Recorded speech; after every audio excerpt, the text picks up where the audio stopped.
میرے جو سلمان رشدی کے ویوز ہیں وہ برقع کے دت کے انٹرویو کے اندر میں نے دیے ہوئے ہیں. واحد پاکستان کا لیڈر. باقی تو ہمارے لیڈرز اس کے خلاف بات نہیں کرتے تھے کیونکہ مغرب میں اس کی بڑی سپورٹ تھی. تو میرے بڑے کلیئر ویوز ہیں اس سے. اور اس انٹرویو میں بھی میں نے کہا کہ اس نے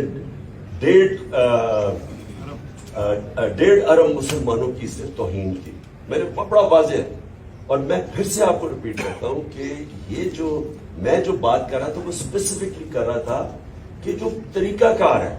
اور میں پھر سے آپ کو کہتا ہوں کہ اگر آپ یہ اس کو الاؤ کر دیں گے, اجازت دے دیں گے, جو سری لنکا کے اندر انہوں نے اس کو فیصلہ کیا کہ یہی اس نے کیا ہے توہین, اور ساروں نے پکڑے چلا دیا اس کو. آپ کو اندازہ نہیں ہے کہ اس ملک کو کتنا نقصان ہوا. میں پرائم منسٹر تھا, باہر کے لیڈرز کی کالز آئی مجھے, جو لوگوں کا جو باہر کے پریس میں ہمارے اگینسٹ لکھا گیا. سو اس لیے جس وقت آپ وہ انڈورس کرتے ہیں نا, آپ دروازے کھول دیتے ہیں.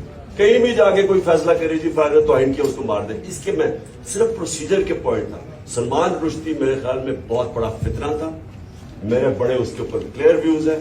میں اس کو کہا کہ میں کبھی کسی فورم کے قریب ہم نہیں جانا چاہتے جدھر یہ فتنہ, جس کو پتا تھا کہ مسلمانوں کو ہوتے ہوئے اس سے تکلیف پہنچائی.